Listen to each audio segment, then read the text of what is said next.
నమస్తే అండి. నా పేరు యశ్పదం దాసరి. నా వయసు 70 సంవత్సరాలు. నాకు గత సంవత్సర కాలంగా మోకాలు నొప్పిగా ఉంది. ఒక 8 మంది డాక్టర్లకి చూపెట్టడం జరిగింది.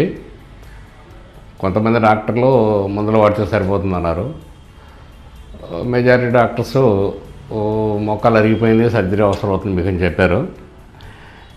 ఈ క్రమంలో మా ఫ్రెండ్ శ్రీనివాస్ అని ఉన్నాడు. ఈ హాస్పిటల్స్తో బాగా టచెస్లో ఉన్న అతను కన్సల్ట్ చేస్తే డాక్టర్ రామకృష్ణ గారు, ఏలూరు హాస్పిటల్స్, ఏలూరు రామకృష్ణ గారు, వారి పేరు సజెస్ట్ చేయడం జరిగింది. తర్వాత మాట మీద అతనంటే నాకు నమ్మకం, అతని మాట మీదే రావడం జరిగింది. వచ్చిన తర్వాత ఆ నమ్మకాన్ని నాకు డబుల్ అయింది నమ్మకం. శ్రీనివాస్ గారు చెప్పిన దానికంటే నాకు రెట్టింపు అయింది. నాకు సర్జరీ చేశారు రామకృష్ణ గారు, ఏలూరు రామకృష్ణ గారు. వారితో పాటు వారి మిసెస్ మేడం గారు హైలీ రెస్పాన్సిబుల్, చాలా బాధ్యతగా వాళ్ళిద్దరూ ప్రతి పేషెంట్కి అలా బాధ్యత వహిస్తూ చేస్తారని నాకు అనిపించింది. నాకు ఒక్కరికే కాకుండా అందరినీ నాకు ఎలా ట్రీట్ చేశారో, నన్ను ఎలా ట్రీట్ చేశారో అందరిని అదేవిధంగా ట్రీట్ చేస్తారని నేను భావించాను గట్టిగా. ఈ సర్జరీ చేసి నేను అడ్మిట్ అయ్యి నేను డిశ్చార్జ్ అయ్యే క్రమంలో వాళ్ళే కాకుండా, డాక్టర్సే కాకుండా వాళ్ళ స్టాఫ్ కింది స్థాయి నుంచి పై వరకు, ఆయా దగ్గర నుంచి, తర్వాత వేరే డాక్టర్స్ దగ్గర నుంచి అందరి సర్వీస్ అద్భుతంగా ఉంది. వీళ్ళ సర్వీస్ ఎలా ఉందంటే, వాస్తవానికి ఇది కార్పొరేట్ హాస్పిటల్ కాదు, కానీ సర్వీస్ మాత్రం అద్భుతంగా కార్పొరేట్ స్థాయిలో ఉంది. ముగ్గురు, సపోజ్ నేను 3 days ఉన్నాను హాస్పిటల్లో ఇన్పేషెంట్గా. ముగ్గురు 3 డ్యూటీస్లో ఉండేవాళ్ళు, ఎప్పుడూ అందుబాటులో ఉండేవాళ్ళు. నేను చాలా ఆశ్చర్యపోయాను.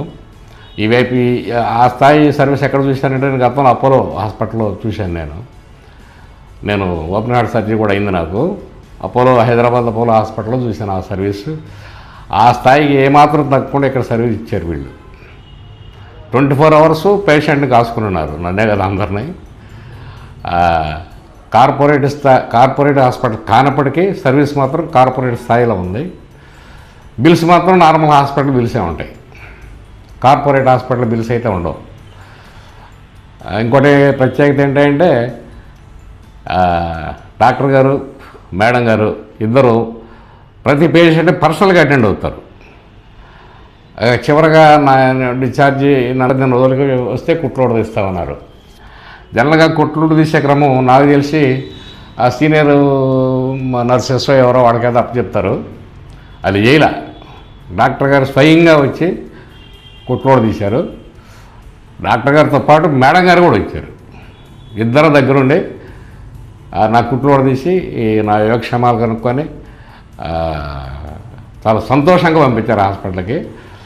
ఈ మాట చెప్పడానికి చాలా ఆనందపడుతున్నాను, నేను చాలా సంతోషిస్తున్నాను. ఇది నా ఫ్రెండ్ శ్రీనివాస్ మాట ప్రకారం నేను ఇక్కడికి వచ్చి జాయిన్ అయ్యాను కదా. నా మాట విన్నవాళ్ళు ఎవరైనా నాది కూడా రెఫరెన్స్గా తీసుకోవచ్చు. వచ్చి ఖచ్చితంగా మీరు కూడా నేనేమైతే చెప్తున్నాడో మీరు కూడా అదే ఖచ్చితంగా చెప్తారని నేను ఎక్స్పీరియన్స్ చేస్తున్నాను. థ్యాంక్ యూ, ధన్యవాదాలు.